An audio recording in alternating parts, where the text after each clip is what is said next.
Name, an exit poll is a poll of voters taken just after they exit the polling station.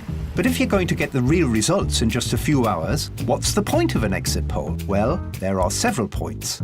First, because elections are big, impactful things, it's only human nature for people to want to know the result as quickly as possible. Also, with the demands of all-night election coverage, exit poll results are very useful to the media to fill a bit of airtime. But more importantly, because voters cast their actual votes anonymously, you get much more detail from an exit poll. Not only how different groups of people voted, but perhaps even why they voted as they did.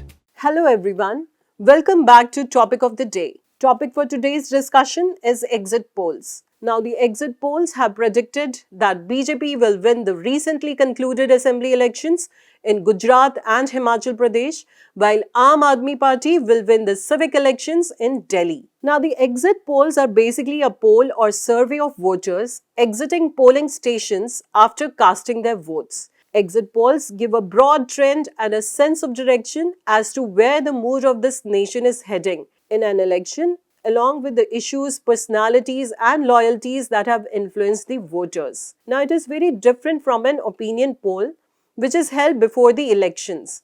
This method is not new. In 1957 also, during the second Lok Sabha elections, the Indian Institute of Public Opinion had conducted such a poll.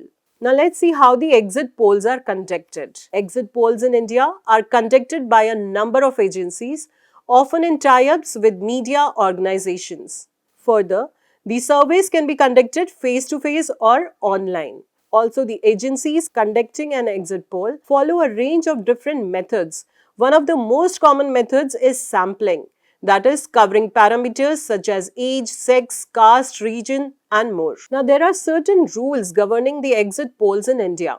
The Representation of the People, Second Amendment Bill, 2008 inserted new sections 126A and 126B in the Representation of the People's Act 1951. So, the section 126A of the Representation of the People's Act 1951 clearly states that no person shall conduct any exit poll or publicize by means of the print or electronic media or disseminate in any other manner whatsoever the result of an exit poll during such period as may be notified by the Election Commission in this regard. Any person who contravenes the provisions of this section shall be punishable with imprisonment for a term which may extend to 2 years or with fine or with both. Also under this law, Election Commission has mandated that exit polls can be telecast by agencies including all websites only after final phase of polling. This is considered necessary as such elections are being held in several phases. Now coming to the criticism and challenges in context to exit polls, there have been several instances exit polls predictions turned out to be wrong. Estimating the vote share is not an easy task in India due to diversity of location, caste, religion, language, different levels of educational attainment, different levels of economic class, and all of these have a bearing on voting behavior.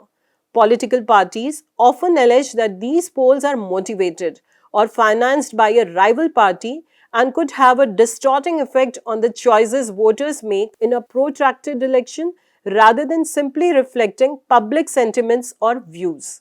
The results gathered in exit polls can be influenced by the choice, wording and timing of the questions and by the nature of the sample drawn. In this background, Chief Election Commissioner Rajiv Kumar in June 2022 renewed the Commission's proposal for banning exit polls. Now that was little bit about the election polls.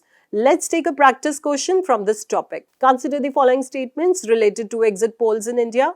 Statement 1. The Representation of the People, Second Amendment Bill, 2018 inserted new sections 126A and 126B in the Representation of the People's Act 1951. Statement 2. Section 126A of the RPA 1951 states that no person shall conduct any exit poll and publish by any means the result of an exit poll during such period as may be notified by the Election Commission. Now, which of these statements given above are correct? You may take a moment and give your answer in the comment section below.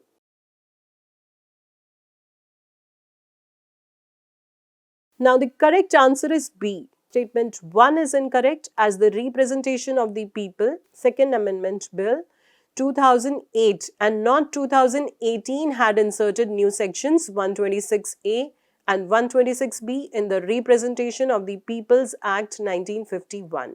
I hope you liked the video and found the information useful. You can also check out our daily current affairs section on our website for further details, and for more such updates, stay tuned to Next IAS YouTube channel.